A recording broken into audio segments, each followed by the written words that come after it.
Time is 7:08. We want to get back over to meteorologist Jeff Forgeron with a look at this storm. And of course, it impacts more than just those of us heading to Providence Park today. Yeah, absolutely. I mean, there's a lot of power outages that we've been reporting on, which you'll probably cover more on in a little while. Well, at last check, I think it was at about 7,100.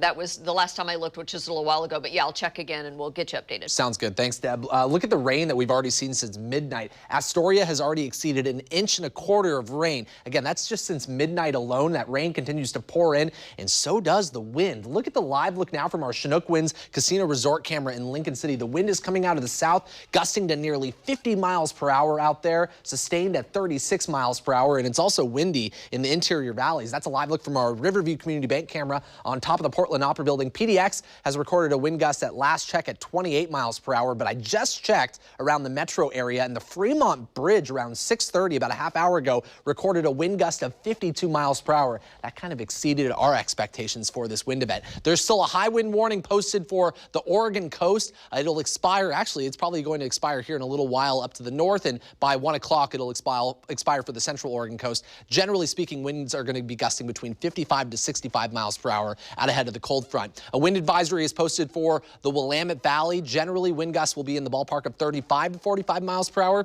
There's also a wind advisory for parts of central and eastern Oregon, where wind gusts are going to be ranging between about 40 to 55 miles per hour. Look at all of this rain falling across northwest Oregon and southwest Washington, transitioning to snow showers at about 4,000 feet, maybe even lower than that, but sticking at about 4,000 feet. And a closer look just shows that the moderate to heavy rain is pouring in across the metro area and coming in sideways out of the south thanks to that gusty south wind out ahead of this cold front. I think we're going to see a transition back to scattered showers once we get into the mid to late morning along the northern Oregon and southern Washington coast as that cold front advances its way to the south and to the east.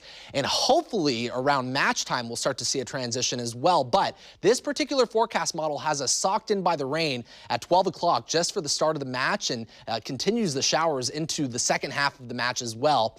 But hopefully they'll be on the lighter side of things, and the wind should be letting up once that cold front advances inland. But we're going to see a lot of snow in the Cascades. Coming up a little after 7:30, I'll be taking a look at the expectations for snow accumulation.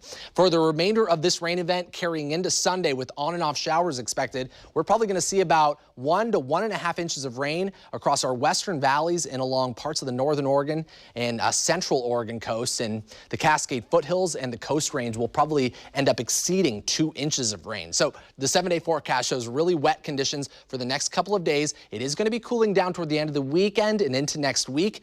Notice, though, we start to drop into the low to mid 30s. That's Monday night into Tuesday morning, and also for the next few mornings after that. So I think Tuesday morning and Thursday morning in the lowest elevations across our western valleys, we could see a wintry mix. I just don't see any big Arctic air masses coming in, which means that we're probably not going to end up seeing any major snow accumulations down to the valley floor. But be prepared to see at least some snow mixed in with the rain come next week. But overall this weekend, it's just going to be rain in the lowlands. Deb, back to you. Hey, Jeff.